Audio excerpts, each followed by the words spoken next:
Broadcasting live from the Capital OTB studios, this is Racing Across America with Seth Merrow. We'd like to thank Gulfstream Park for their sponsorship of this program and some of the other programming and events here at Capital OTB. Gulfstream Park's championship meet features great racing now through Florida Derby weekend at the end of March.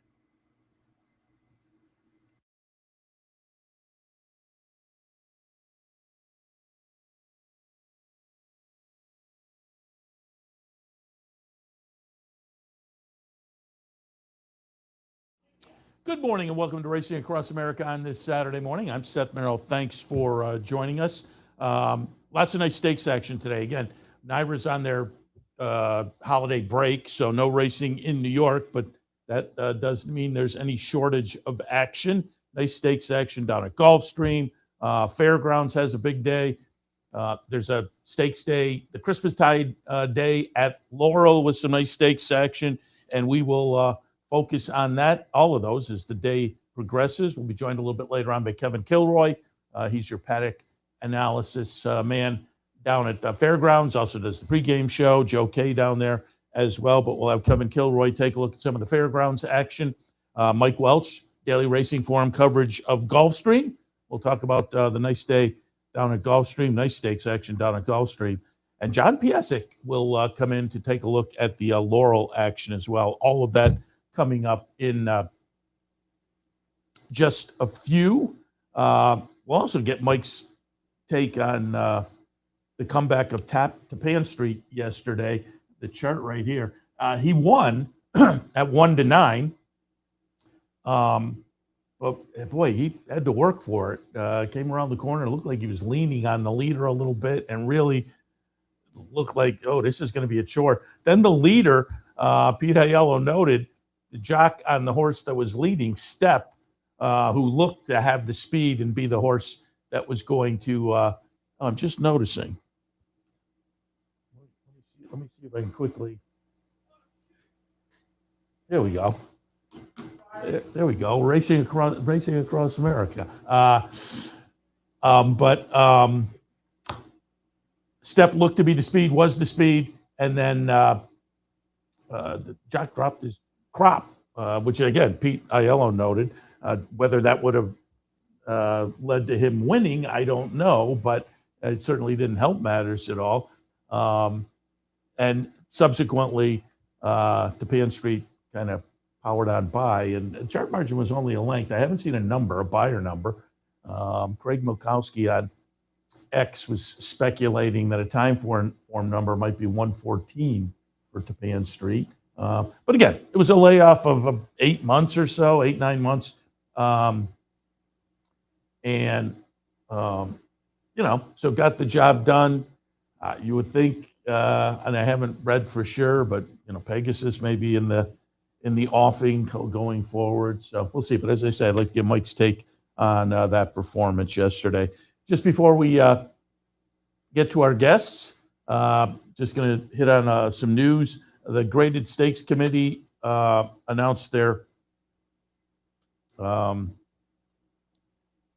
grades for 2026 and the changes and whatnot.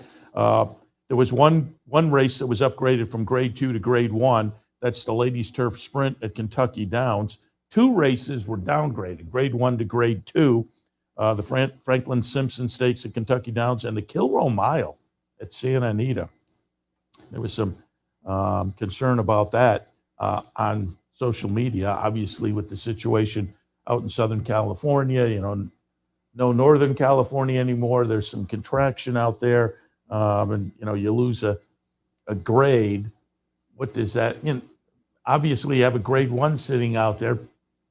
Horsemen from all around the country are eyeing it in one fashion or another, and it gets downgraded. That changes that situation. But overall, 13 races were downgraded. And again, there were some upgrades as well. And the various, racing media outlets, Blood Horse and Racing Forum and whatnot, have had articles and parse out all the changes. So you can check those out. Some of those were, changes at Saratoga, which obviously affects those of us here in the hometown area. And speaking of Saratoga, the 2026 NYRA calendar came out. They actually kind of announced at least dates, the number of dates for 2026 and 2027. Next year, it'll, I think, be 198, was it? But it bounces up over 200 again in 2027. But the notable thing was, and people for a month now have been asking me, see me out in the supermarket or whatever, what's the situation with Saratoga? And I said, I don't know, hasn't been announced yet. Now it has. No surprise, Belmont Stakes Festival is up June 3rd to June 7th, Wednesday, June 3rd to June 7th. So 5 days of racing up here early June as that Belmont Stakes Festival, which you've had the past couple of seasons now up at Saratoga. This will be the last time for that. So, if you want to be able to say 20 years down the road, I was at Saratoga for the Belmont Stakes. You got to make it happen this year if you haven't the last couple of years, June 3rd through the 5th. But then an expanded Saratoga summer meet of 46 days, which will kick off on Friday, July 3rd and end as late as possible because it always ends on Labor Day. And Labor Day this year, September 7th. So there'll be 46 days of the Saratoga season. It has been noted that, like last year, though, that July 4th festival was up here, which was still Belmont at Saratoga. This year is essentially Saratoga, again, an extended meet, which will have, 3 weeks? Well, it starts on a Friday, but then the 3 weeks after that are Thursday kickoffs, Thursday through Sunday. And then on July 29th, we'll get into the 5 day weeks that'll go Wednesday through Sunday.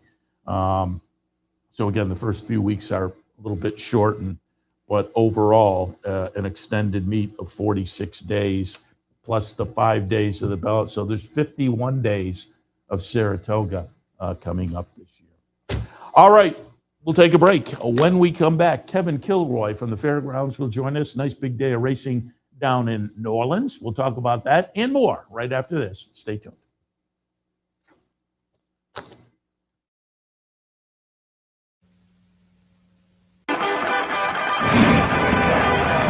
Want to get your career in horse racing off to a fast start? Well, the University of Arizona's Racetrack Industry Program is your winning ticket. The Racetrack Industry Program has served as a springboard to some of the industry's most successful individuals, with a proven track record of job placement right out of college.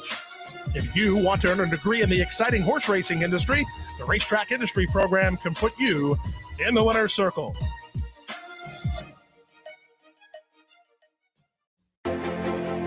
The championship season is on at Gulfstream Park with great horse racing action Thursday through Sunday. Come out and enjoy the world's best horses, trainers, and jockeys as they compete over the Hallandale Beach Oval all season long. Take your experience up a notch and join us in 10 Palms Restaurant with unbeatable track views, outstanding dining, and convenient wagering options. For reservations, event schedules, tickets, and more, head to GulfstreamPark.com. Sometimes it pays to go with the flow, to check your worries at the door, to reconnect with your crew, to follow the thrills and the flavor, to roll with it and see where it takes you, to enjoy every minute to its fullest, and to dance like there's no tomorrow. You can do that here at Rivers Casino and Resort Schenectady, where the good times flow.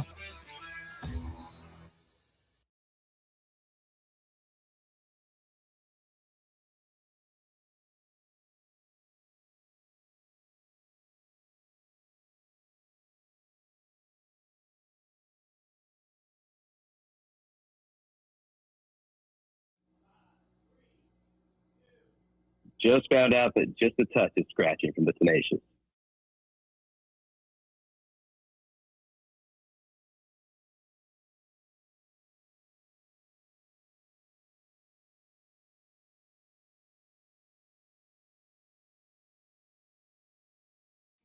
Welcome back to Racing Across America on this Saturday morning. As noted earlier, nice stakes action down at the Fairgrounds. Their season is loaded with these Saturdays, which have some races which will play into the Derby, the Louisiana Derby and the Fairground Oaks, but then potentially the Kentucky Derby and the Kentucky Oaks. And it starts out with some 2-year-olds this afternoon and other divisions as well. And who better to talk to than Kevin Kilroy? You see him down doing the pregame show, paddock commentary, as well as Joe Kay and company down at the Fairgrounds. But Kevin, good morning. Seth, good morning. Fun day. This gets that road going here through New Orleans. It's been a fun road over the past few years. We saw Rich Strike running this race 5 years ago. So you never know where they're coming from. No, it's become a nice path, certainly, that whole Louisiana road to the Triple Crown, and it's been productive. And so it's fun to watch and kind of follow along over the next few months, and kind of, as they say, kicking things off with some nice 2-year-old action this afternoon, as well as some other divisions. Always like to get an update on the weather and have a smile on my face, because you mentioned before we went on the air, seems like a nice day down in New Orleans. Beautiful day. It was a touch chilly, as in 60 degrees yesterday, but mid-70s, sunny, no rain, nothing like that. It's a great day for horse racing. So the fast and firm and rails are down on the turf course, and the turf course it's been fantastic. It's been looking great and big fields. So looking for some hopefully some prices here today. We'll see. Excellent. And we're going to go in chronological order. We're going to start out with race number 8, the Tenacious for the 3-year-olds, and up going a mile and a 16th. And before we came out of the commercial, you said there's a notable scratch in here.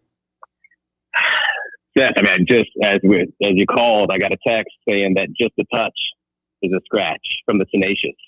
7-5 morning line favorite, Brad Cox horse, who was going to be a fun one to try to beat. I'll tell you that.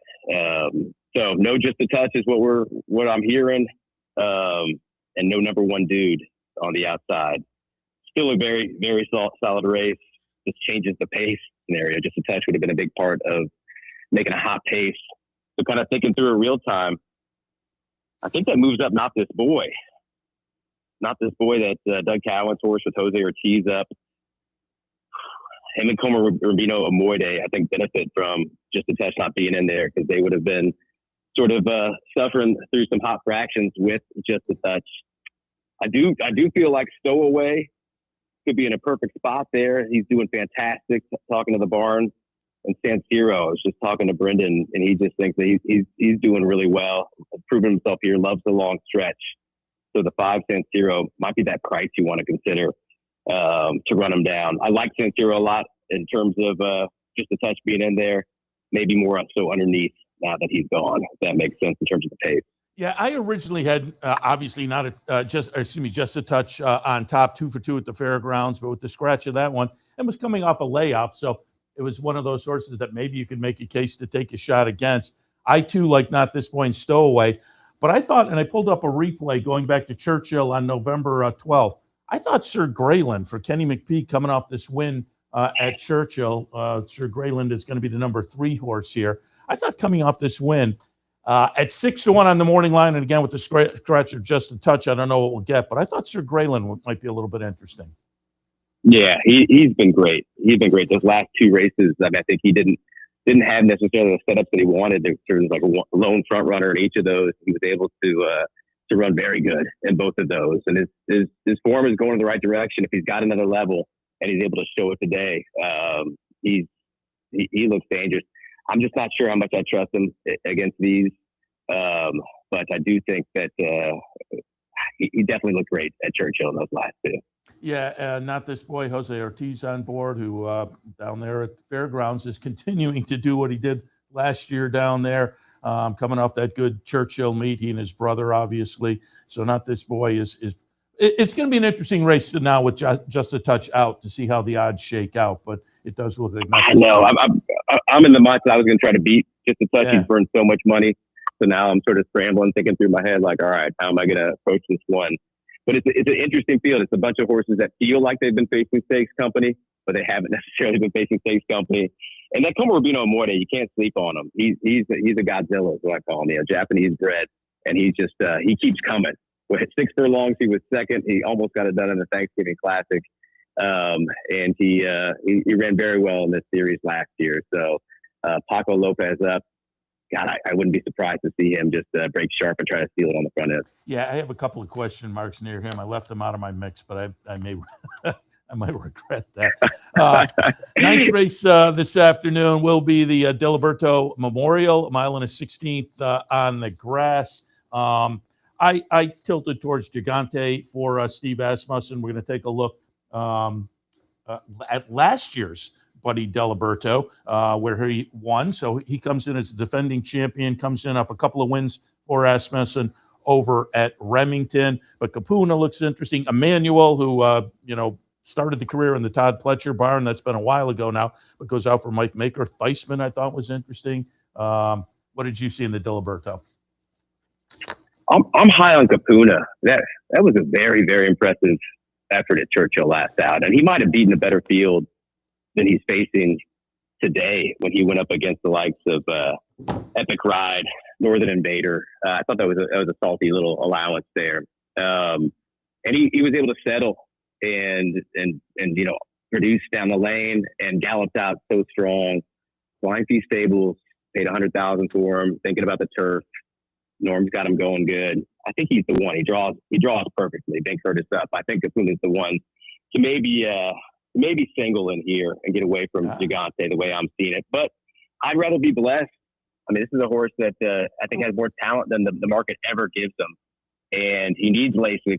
He's bled in, I believe it was the Cardinal at Churchill last spring. Maybe needed that last race at Churchill to get to his best. He won the Munis here last year. He's a little bit interesting at a better price. And Theismann, you can't knock him. He's been 3 in a row, just been moving forward. Pete brings him here instead of the Turfway race. Legalize is a little bit interesting. There's no way he shouldn't have come back to him last time. They went so fast. But he didn't. And that was his first time going long. Charita Bow, second time going long, second time turf. There's definitely some room for him to move forward off that effort, but it just was a much softer group. Yenter last out that they went 1-2 throughout. So it was one of those races they went so fast early that they held. It made me think that the course was just sort of playing that way, or they just had nobody behind them. But it was an impressive first time going 2 turns and first time on the turf. So he had a top as a 2-year-old winning the Sugar Bowl that shows that there might be more there. But for me, Capuna is the one to trust the most in here and possibly single if you're looking for a way to navigate your late pick 5. Another one where I'm going to be interested to see how the odds shake out, because Gigante and Capuna are half a point away on the morning line, and it'll be interesting to see which way the betting public goes there. 10th race is the Untappable, as mentioned earlier. 2-year-old fillies going 1.70 miles on the road, potentially to the Fairground Oaks next year, but they don't get their birthday. They don't arrive birthday-wise until January 1st, so we're looking at the 2-year-olds. I kind of went master of the obvious here, pulled up a replay, Churchill, October 31st, number 2 Hit Parade for Brad Cox. Second win in 3 career starts, 5-2 on the morning line. But Love Your Neighbor, interesting for Mike Stidham. Have Faith for Dallas Stewart off a nice win in Allowance Company off at Churchill last time. Miss Call, I thought was intriguing for Ken McPeak. Your thoughts in the Untappable?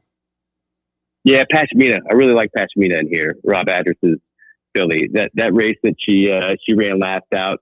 The way Ben rode her, the way she took care of that field, which was a soft field for sure. But she did it stylishly. She was just sort of handled the outside, and then knew he had a ton of horse. She is a big horse, and she was under wraps through the wire. I thought that was a very, very professional effort. First time on the dirt after debuting on the turf. She's the one I'm most excited about in here. And for me, Hit Parade, I mean, they brought her down for 50,000. She got the win there. Beating Miss Call last out, she had an inside trip that was, I think, the difference maker in that one after Miss Call had a little bit of a tough start in that race. So I thought that Hit Parade was vulnerable. It'll be interesting to see if she does get bet like a Brad Cox filly in the Untappable. He brings so many good fillies through here. I'm just not sure if she's one of them. Funny Bunny for Whit Beckman will be in this race. She was cross-entered in an earlier maiden race. She is a maiden. She's always caught my eye, Seth. I've always liked her in the morning. I bet her first 2 times out. She had tough breaks from outside post. Whit won this race last year with her laugh, stretching out for the first time. All reports from the barn is that she deserves a shot against these. And if not now, when, sort of is the mentality with her. So she should definitely outrun her odds. So Funny Bunny is one to consider if you want to get away from some of the shorter prices. I looked at Funny Bunny because I thought it was intriguing off the first couple of starts. And again, still being a maiden, blinkers off. I thought if they wind up in this spot, and so it's interesting they're picking here, I thought I'll take a look because I think there's 12-1. I think you'll get all of the price off the first couple. I do. I think so too. I mean, obviously Hit Parade will take money. How much yet to be seen. Miss Call, she definitely deserves some attention in here, and she'll get bet. Actress will take money because we got Tom Amos and Jose Ortiz and Fairgrounds, and that duo is going to get bet. So Funny Bunny might be the one that if you're looking for a double-digit swing in the untappable, and which is a relatively soft field. It doesn't seem like we're seeing the Kentucky Oaks Philly in this group. Funny Money might be the one that jumps up and surprises them. And even, if you're going to plug in underneath, I think that could help some of those. Yeah, so we're taking a look. All right. And, that's a key horse with the value. Yeah. 11th race today, the gun runner for the 2-year-old boys going 8.5 furlongs. And I'm going to be interested to hear your opinion. I pulled up a replay of the Best of Ohio Juvenile at Mahoning Valley, where we're going to see Crown the Buckeye get it done. The number 7 horse here on the replay runs the record to 2 for 3 with the second place finish at Belterra, Thistledown, and Mahoning, all against Ohio State breds for trainer Mike Maker. And I was listening to the Big Show yesterday, a couple days ago, and some folks were looking at Fairgrounds races, and folks were taking a swing against. And I get it. It's an Ohio bred, having faced Ohio breds in the first 3 starts. So tries a little bit stiffer today. But, man, it's looked pretty good in those first 3 starts, and the numbers are okay. I'm going to tilt there, hope I get that 5-1, and people do ignore the horse a little bit. But Liberty National's interesting. Chip Honcho, Mesquite. Your thoughts on the gun runner?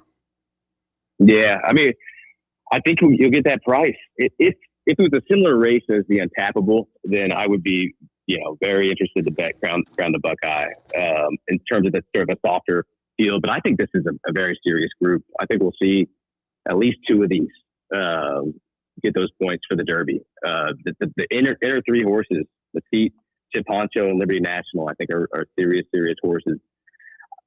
For me, I think Mesquite still needs to figure things out. He's big, and he's just been a touch green, finding some trouble in each of his first 2 starts. His figure wasn't great coming out of that last 4, but he was very game. It was a nice effort for sure. So I think that he's going to be the one that I'm gonna wait for him to develop a little bit more and get away from him at a likely short price. Liberty National is the one that I think is the most talented in here, and I think that he's ready to go. My feeling is that he's absolutely ready to go to run his best race today. Draws nicely. He'll get bet. He will get bet very hard for sure. I don't know if I can single him because I do think that Chip Honcho is a horse that this might be the now horse, the horse that is absolutely ready to go and will be forward and aggressive with Paco up. It might be a better price. Might be a much better price. Seeing Jose Ortiz not up, I think will convince the market that Mesquite's the one, and Chip Honcho might be 9-2, which would be a big time overlay. So my read on the race in terms of who will win it: Liberty National, most likely winner. Best value, Chip Honcho is my guess at how the market will shape up. And I mean, in terms of Crown the Buckeye, we saw Jonathan's Way, Ohio bred, be a very serious Derby contender last year. Winning the Jockey Gold Cup at Churchill, and just sort of not being able to continue forward as a 3-year-old in the prep season. But Bauer had a very good one. I think this is the most expensive Ohio bred ever in terms of purchase price, is what I think the Rosa was riding. So they've seen something in him. They're paying a lot for him. He's proven himself. the figures that you get from some of the tracks in Ohio, that I never trust them. Yeah. When I look at the sheets, I just never trust them. And so I think I don't know. But if he is 8-1, that's a fair price. If he takes money, I don't know. I'm not sure. My read is I'm gonna try to beat him. I just don't think he can compete with the likes of these Colts. I think we've got some serious ones. And Mr. Punch, though, I mean, it might be one of those situations you're like, God, Brad Cox 6-1. He was super impressive. He beat a good one for Chad Brown in his maiden breaking score. And he got headed at the top of the stretch. It seemed like he was going to be done. He fought back and quickly found another gear. And then the gallop out, I mean, no way the owner is going to get some Derby dreams seeing the gallop out. It was so impressive. I mean, I think it's almost like this race might be a little bit too short for him to be his best. He could be a monster at 1.25 miles. So if I was looking for a price against those other two, but will Brad Cox be a price? I don't know. But Mr. Punch has a little bit of a look in terms of the most impressive race I saw was his. But I'm just not sure if the confidence is there behind that 8. Yeah, interesting field in here for sure. And as you say, crowned the Buckeye, $250,000 at Ocala earlier this year. And going to be interesting, no question about it. Interesting field, and the horses that come out of it. I agree with you. I think there's a little bit of potential in there for sure. Yeah, and one to get a piece for sure is Very Connected. He doesn't stop coming. He's going to love the long stretch here. The other Kenny McPhee course, a full to Hidden Connection. She ran great throughout her path to the Oaks and for Calhoun. She was very talented, and we've just seen Very Connected time and again sort of outrun his odds and keep on coming. He just he's been very game. I thought he had a little bit of trouble, a little bit of excuse when Universe, his stablemate, came down on him last out. That may have cost him second. So I think Very Connected 9-2 won't be that big of a price, but the morning line's saying. But I think he's going to be double digits in this race. I think that the morning line's off, so he might be one to use underneath. Again, fun race on a fun card. There are some nice maiden races underneath. You have the in race, which is race 3, you have the sibling to Tenma making the second career start for Dallas Stewart. It's really a fun card, and then great news that nice weather, and so big day down at the Fairgrounds. Kev, appreciate it. Always appreciate the conversation, and again, hats off to you and the whole group. The work you do at Churchill most of the year and up at Fairgrounds as well. Great work on the pregame and the paddock commentary. So keep it up today. Good luck. Thanks, Seth. I'll just give one other horse, though, that might be a Derby horse that gets put on everybody's radar in the 12th. Ostelli. Watch out for the 6th Ostelli for Beckman. Definitely a talented horse who's been working fantastic, and there's a lot of confidence behind him. So watch Ostelli's race. Everybody likes their horse in that race. I got to admit, all the barns do. So it's one of those very steamy races. But I think Ostelli might rise to the top in that group. I'll throw it in because I'm using Kells, who has a couple of win early siblings, and I think is better. Now goes turf to dirt. So I'm going to take a shot with Kells, but maybe I'll box up with Ostelli.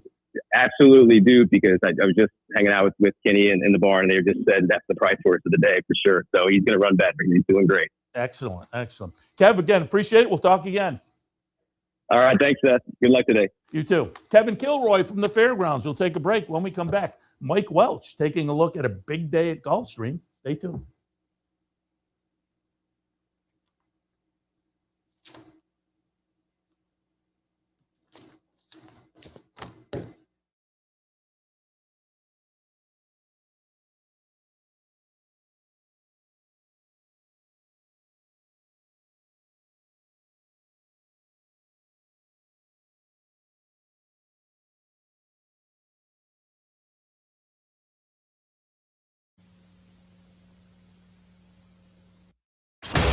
Sometimes it pays to go with the flow, to check your worries at the door, to reconnect with your crew, to follow the thrills and the flavor, to roll with it and see where it takes you, to enjoy every minute to its fullest, and to dance like there's no tomorrow. You can do that here at Rivers Casino and Resort Schenectady, where the good times flow. Haven't signed up for a Capital OTB account yet? Now's the time to take advantage of the sign-up bonus. Open up a new account with $200 or more, bet $400 by the end of the month, and receive a bonus $200 into your account. Plus, you can take advantage of everything an OTB account has to offer: wagering from any device, live streaming, racing info, past performances, online promotions, and more. Sign up today and take advantage of the new account bonus.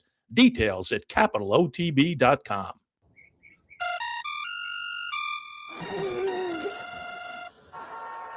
Come on.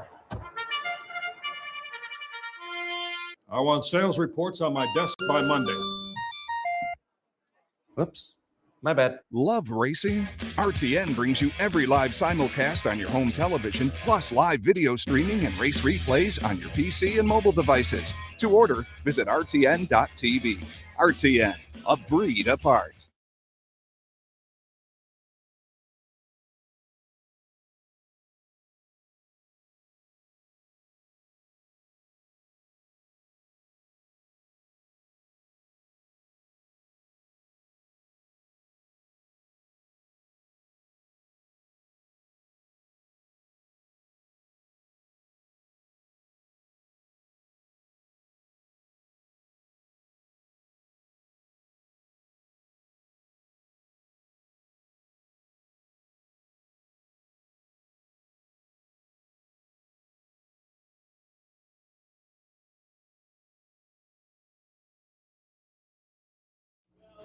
Welcome back. I'm just going to vamp here for a minute or so. Mike Welsch said he just needed a minute. He's still in clocking mode down there, so we'll give him a minute or so to wrap up work, and then we'll just pop up a slate and make contact with Mike and be back to take a look at the action today. And I had do with it. Speaking of action, right here.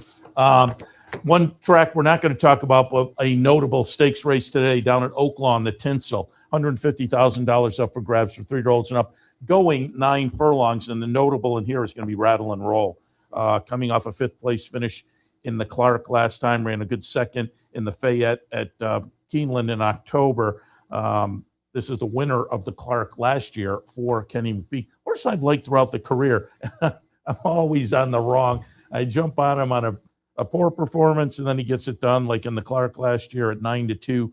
I think I had him in the mix, but I don't think I had him on top that day. But Rattle and Roll comes back 8-5 on the morning line. Dymatic is in there for Steve Asmussen off kind of a dud and an optional claimer. Money Supply for David Jacobson.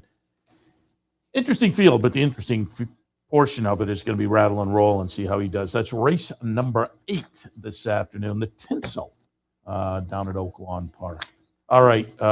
Again, Mike said he just needed a minute or so. So we'll go to a little slate here, and we'll be back in just a moment after we make contact with Mike. Stay tuned.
Welcome back. As promised, joined now by our friend Mike Welch from the Daily Racing Forum, coverage of Florida, most of the year, but also up in the press box at Saratoga, big events, doing workout reports and whatnot. Mike, what was your take on the 51 days of Saratoga this year? I mean, I love being at Saratoga, so next year I guess it's going to be 46. But well, if you include the Belmont, I was throwing in the Belmont. Yeah. No, I mean, I enjoy being there, so especially in the summertime. So I'm not going to can't knock it. Look forward to doing it again next year. I have to also ask a little something before we get into this afternoon. What was your take? I said at the top of the show I wanted your take. Pan Street yesterday, come back, 8-9 months on the sideline, gets the job done. Kind of had to work for it, though. He did. He I was waiting to see what the buyer number was. It hadn't come out yet the last I looked, but Brad was very happy. I'm sure he didn't think he had him cranked up 100%. And he did mention, if you look at his wins last year, it wasn't like he drew off and won by 4 or 5, even those races last year. So for the first race back, coming up that kind of layup, he was happy. I know a lot of people were disappointed, expected him being in an allowance race, see him draw up and win by, 4 or 5 lengths or whatever. But it was just a stepping stone. Whether one race off the long layup will be enough to win a race like the Pegasus in 5 weeks, I think people will be a little skeptical about that. So it'll be interesting to see who shows up to face him, but that's the plan. If everything goes well with him, he'll be back here in the Pegasus on January 24th. Like I say, he got it done, had to work for it, so it will be interesting to see where the public goes with him going forward. We're going to take a look at some of the stakes action, but I also just wanted a comment. 7th race today, the full sibling to Rachel Alexandra is debuts. The post position left me a little bit skeptical. And then Brad Cox has a nice runner that's 3 deep on the AE list. So with a nice full field in there, there's some interesting runners that potentially get stuck outside, including the full to Rachel Alexandra. But any buzz on that one? Obviously there would be. I mean, what to me, what's a red flag is, if you have a half the Rachel Alexander, why are you starting her on the turf? Yeah. It kind of indicates to me that the dirt works have just been average, and that, maybe Todd thinks turf might be a better option for her. But from post 12, it's going to be a tough go either way around there. So I found this is an extremely wide open race. A lot of question marks with other first-time starters that have worked well, Comprehensive, Minotaur, and then, of course, Epic Fioro as well. So it'll be interesting to see how the board plays out, how much they will bet Epic Fioro. Morning line 6-1, I'm sure, has a lot to do with that post position.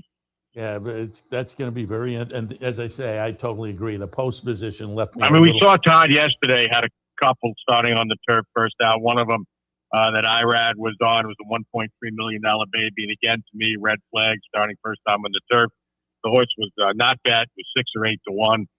Walked out of the gate and was never a factor. So I don't know if that has any, means anything coming into this race today, but post 12 is a tough go in those turf races. No question. All right, some nice stakes action today. There's a couple of early stakes, the Janice and the Sugar Swirl, but let's pick things up in the 9th with the Swanee River Fillies and Mares a mile on the turf. I pulled up a replay of the Noble Damsel up in New York, middle of October. The winner here is going to be number 2, Aussie Girl. Tax Implications runs second, but also in the race this afternoon is number 6, Feather Boa. So we have the winner and the 3rd place finisher coming back. I tilted a little towards Feather Boa in here, but what did you see in the Swanee River?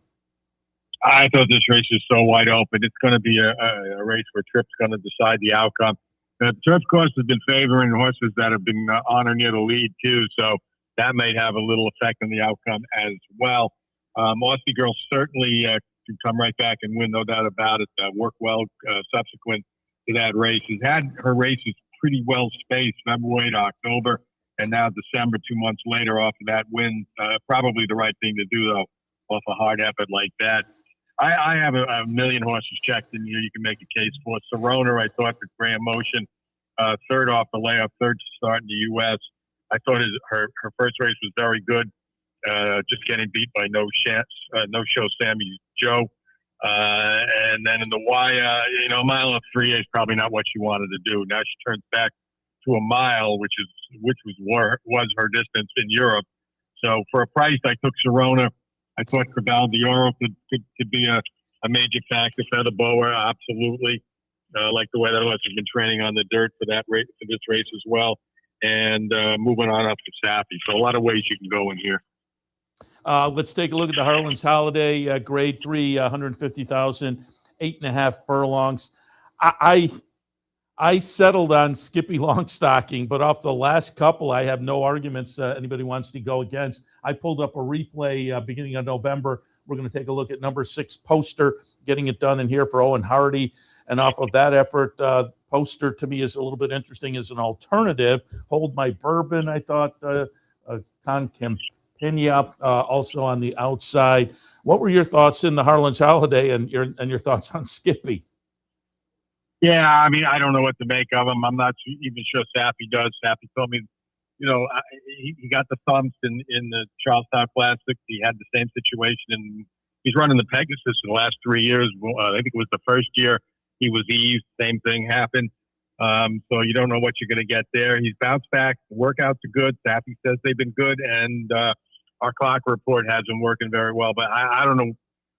I don't think anybody really knows what to expect here. If Skippy is Skippy, he's going to win this race. It's not a very tough field for a grade 3 other than him. So, but it is such a question mark. He's the third choice in the morning line, 3-1. I think he'll be a little shorter than that. Poster is the morning line favorite, 2-1. I don't really know what to make of him. He comes off the best race of his career, but that was on grass. Yeah. This isn't on grass. This is back on dirt. He has won on dirt. He won the Remsen on dirt as a 2-year-old. As a 3-year-old. So, no, it's a 2-year-old. I'm sorry. So hard to know what to expect from him, but this is far and away, I think, the toughest test he's going to face. I like for a price, if you're looking for something a little different, Hold My Bourbon, also for Sappy. Sappy's other horse in here, along with Skippy. And how many times over the years did we see those happening? The highest price of trainers, 2 horses in a race, comes out on top. He's training well. He's got the rail. I think you're going to see him just go right from the start on the IRAD. The outside horse is going to have speed too, Con Campania. Hopefully they won't get in the duel. But I think Hold My Bourbon might be a legitimate long shot in here. Skippy is not Skippy today.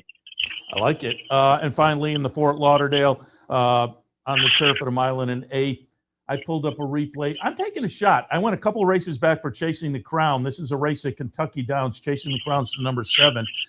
Following that up, went off as the favorite last time at Churchill in the River City. Didn't run very well. Wolfie's Dynaghost won that one for Brian Lynch, who's going really well to start the meet down there. Cagino, always intriguing for West Point and Shug. Your thoughts in the Fort Lauderdale? Yeah, again, another one of those wide open turf races. Wolfie's Dynaghost is probably the most logical horse. Comes off one of the best races of his career. First time for Brian Lynch. Wire to wire there. He looks loose in here. And like I said, speed has been very good. It's probably a big advantage for him again today. I did pick Chasing the Crown, taking a shot. And again, his running style, he's going to have to come from out of it, work out a trip. But I like the way he's trained on the dirt leading up to this race. I threw out his race in the River City. I thought he just bounced off the huge effort on the comeback at Kentucky Downs. He obviously runs well on this track. He ran a monster in the Pegasus turf with a little cleaner trip. He might have actually won that race last year. So you can like him. You can like Wolfie. Can't throw out Beach Goal. Obviously, Cogino with 3 races, 3 wins and 4 starts this year. Major Do won this race a year ago. Maybe not as quite as sharp coming in as this year as last year, but still have to respect the defending champ. And for a price, Divin Propos on the outside. He's actually been working with Skippy Longstocking on the dirt at Palmettos and seems to be holding his own with that horse.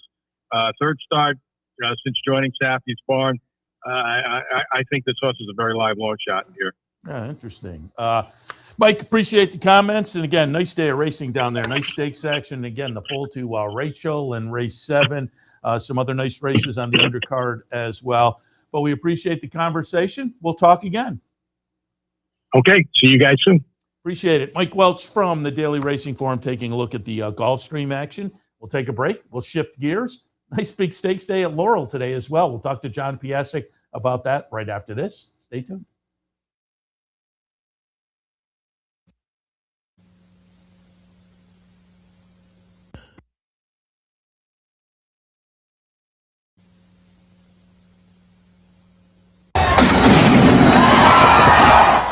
2025 Global Symposium on Racing. It's the premier networking event of the year. Connect with the who's who of racing. Collaborate face-to-face with key decision makers. Be a part of the international conversation. Discover the latest technology and innovation. Join us December 8th through 10th.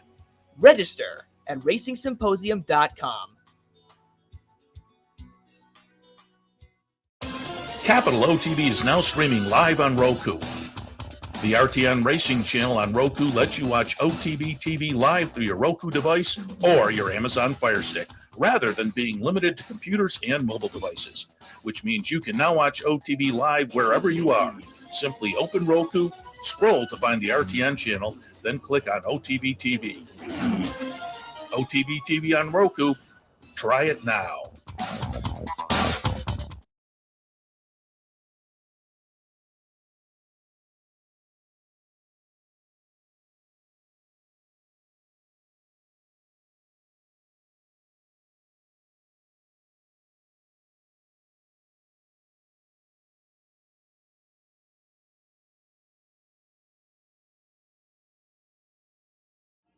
Welcome back to Racing Across America. As promised before the break, joined now by our friend John Piassek. Talk a little Laurel. John, multi-talented within the industry, the thoroughbreds, the harness side of things. And John, there was a nice day. They went early yesterday. What was the game plan behind going early yesterday? But it was a nice big day down at Yonkers yesterday. So our big races were shown on Fox Sports 2 as part of their America's Day at the Races show because there's no Aqueduct, so they needed some other tracks to fill, and so we put our races earlier in the day, and it ended up being great races, and we got a lot of great exposure, so it ended up working out well. Oh, that totally makes sense. I was thinking, why did they go in the day? But yeah, that's so great exposure, and it was a nice day of racing down there as well. I too enjoy both the thoroughbred side of things and the harness. I kind of got into the whole horse racing game right up the street at the Saratoga harness track when I was a kid. So I appreciate both of them as well. All right, but we'll shift over to the thoroughbred side with Laurel today. And again, on big Laurel race days, we also often have you plugged in. And I'm assuming you also have some commentary over on and I'm Frank Vespe's website. Racing Biz. Yes, I was completely blanking there for a moment. I'm assuming you have something over there as well?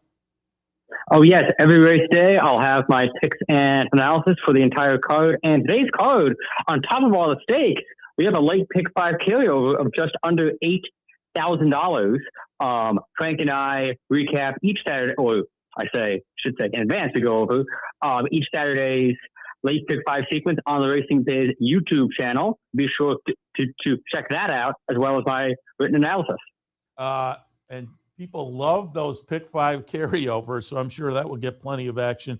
And again, the racingbiz.com you can check out there, but we'll get some selections straight from the horse's mouth, as it were, here. Taking a look at the action, the stakes action that kicks off today in the Bender Memorial. 7 furlongs is the trip for the 3-year-olds and up. I pulled up a replay of the Maryland Million Sprint going back to middle of October. The number 5 Slam Nation is going to get it done here. Runs very well typically at Laurel. I'm going to tilt in that direction, but Quince Brew, obviously the morning line favorite, coming in from New York, but off a layoff. Blue Kingdom, interesting to me. Bold Diversion. How did you see the Bender? I picked Quince Brew on top because I think he is quite possibly the best Maryland bred in training on pure talent. I mean, he ran huge at Aqueduct twice over the spring, just lost to Crazy Mason in the Carter, then lost to Bishop's Bay in the Westchester. Of course, Bishop's Bay has validated his form several times over, most recently winning the Cigar Mile 2 Saturdays ago at Aqueduct. Quince Brew, obviously a very nice horse, but Blue Kingdom, I think, merits a lot of respect as well. He loves 7 furlongs. He's 3 for 5 at this distance lifetime. He's actually won his last 3 starts at this distance, all of them in gate to wire fashion. Last time out against first level foes at Aqueduct, he broke on top, set the pace, and won a 7 furlong race as much a best. Now, Quince Brew does have a lot of tactical speed, so he could give Blue Kingdom a bit of a challenge on the front end, but Blue Kingdom also has great early pace figures. It's entirely possible he gets loose and pulls off a small upset. And Jamie Rodriguez, who made his bread in Maryland for a long time, but recently moved up to New York, he's back at Laurel today for this mount. To me, a very good sign. Jamie Ness trains, and I just pulled it up again because I looked a couple of weeks ago. Jamie Ness currently the North American leader in wins with 342. Steve Asmussen second, 319. Brad Cox sitting third. So Jamie Ness leading in North America with a week and a half to go. So you got to pay attention to whatever he sends out. All right, let's move on to race number 6, the Carousel, mile and an eighth for the fillies and mares. I pulled up a replay in here going back to the 38 Go-Go early November down at Laurel, and it will be number 7, Complexity Jane, getting it done. Seems like a nice little workout coming in. It's Brittany Russell. You have to pay attention to whatever she tosses out. I have that one underneath, though. I put Sultry Lass on top. The Tommy Amos elects to show up, and Kendra Carmouche as well attracted my attention. But what did you see in the Carousel? I think this race comes down to either Sultry Lass or Complexity Jane. I picked Complexity Jane on top. I really liked her last race. It was her first start off a 3-month layoff. She actually beat a lot of horses who shall see today, sitting just off the pace and kicking on the win. And she's a 2-time stakes winner on this track. She previously won the Weber City Miss here back in mid-April in similar gate-to-wire style. This is not a very strong stakes field. She has the most early speed in the race. And as you said, any Brittany and Sheldon horse is very dangerous. So in my pick 5 play, I'm going to use both her and Sultry Lass first off the Tom Amos claim. And even though this is her first appearance in stakes company this year, those allowance races in Kentucky and New York are pretty salty. So it's not as big a drop in class, if a drop in class at all, as one might think. Yeah, and the last work was on the synthetic Turfway, and that was nothing to write home about. 2 races, the 2 workouts early in mid-November down at Churchill after the claim, I think are 2 solid works. I'm intrigued to see what Sultry Lass does. And again, that they elect to show up here and Kendra Carmouche comes in. I'm with you. Those 2 are on top of my rating as well. 7th race is the Politely, $100,000 up for grabs for the fillies and mares, going 3/4 of a mile. I pulled up a replay end of November, the Safely Kept at Laurel. It's going to be number 7, Grayson's Girl, getting it done. Relatively quick turnaround, I suppose. We're talking about 3 weeks, but it's Brittany Russell off a nice win in a stake down at Laurel. All of that said, again, I have that one underneath, and I went Take the Money Honey on top. Logical player coming in also from a good try in a stake at Laurel. Ran second that day, but lightly raced 6 times in the exacta in 6 career starts. Fun race. What did you see in the Politely? I think Take the Money Honey is the most likely winner among all the favorites on the card. I thought she ran a big race in the Willa on the move last time out. Her first started off a 6-month plus break, made what looked like a winning move at the top of the stretch, but might have ended up a bit short. Still, take nothing away from her. She ran huge. She's run very well on this track before, and she's really only 2 photo finishes away from being 6 or 6 lifetime. So I think she is the one to beat. Grayson's Girl is interesting, and I'm glad that you brought her up. I really liked her last race in the Safely Cabinet. A very strong move, kicked away nicely. She's been in improving form throughout the year. I don't know if I can justify using her in my main pick 5 ticket necessarily, because it would double the cost if you singly take Money Honey and you throw in Grayson's Girl, but she's definitely worth keeping an eye on, and I think worth using if you're playing a B ticket or something like that.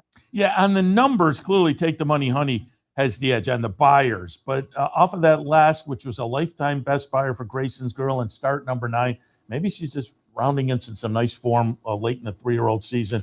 If there's a price there, she's intriguing to me. And we wind up the stakes action in the 8th with the Manfusco, 8.5 furlongs. And this race has, one of those side storylines that's a lot of fun. Post time, trying to rebound off of his lone loss at Laurel, going into the Maryland Millions Classic, 10 for 10 at Laurel, but ran second last time to Barbadian Runner. We have the replay of that here. Barbadian Runner's the number 2, gets it by 3/4 of a length over number 5 Post Time, who went off at 1-9 that day. Can Post Time rebound? I'll tell you, off the last race, which I thought was solid, and the last race was subsequent to the Maryland Millions. So Post Time hasn't been seen since the October 11th Maryland Millions. Barbadian Runner came back and won the Dickie Small last time and did it in fine fashion, albeit over a muddy track. But off of those 2 races, I'm going to tilt towards Barbadian Runner to get it done today. What did you see in the Manfusco? I really like Barbadian Runner as well. I think Post Time's people, kind of want him to end his career on a winning note. That was kind of their thought process in Maryland Million Classic. And then when it didn't work out, now they're kind of scrambling. So I'll take a shot against him. One horse who I think is really interesting and is made more interesting with the scratches of Not This Boy and Point Doom, both of whom have a lot of early speed. And Steven Zip was also out. He also had speed. That makes things much easier for number 3, Teachin the Release, who has been pretty much unbeatable at his home base of Charlestown. He's won 3 stakes races this year against West Virginia Bred Company, all of them on or near the pace.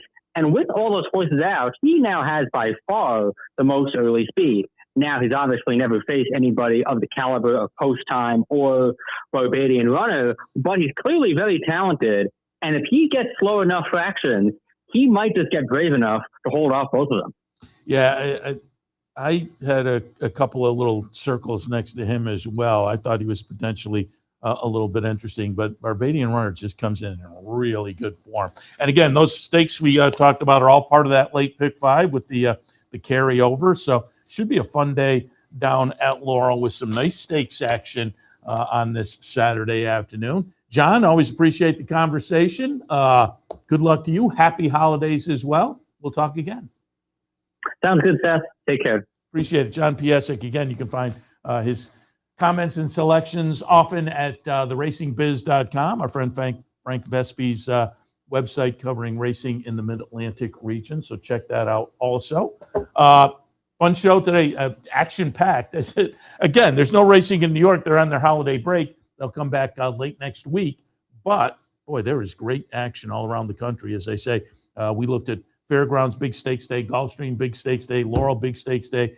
But again, that tinsel at Oaklawn with Rattle and Roll is going to be very interesting as well. So should be a lot of fun, and we'll be covering a lot of it in, an hour or so when we kick off OTB Live for a Saturday afternoon. We invite you to join us for that. Otherwise, I guess I'm thinking, is there any, as far as promos and events, I can pull out, leaning out the promo sheet, but I don't think there's anything really kicking off again until, we're pretty quiet until next week. And next week, again, a week from today, King of the Hill is going to come back with $900. Next Friday, the bounty bet comes back with well over a couple of $1,000. So here at the Clubhouse Racebook. So next week, just post-Christmas, some big action as far as promos and events here at Capital OTB. All right, Seth Merrow wrapping it up for Racing Across America on a Saturday morning. Appreciate your tuning in as always. And as I say, we'll be back in an hour and a half or so, OTB Live for Saturday afternoon. Stay tuned.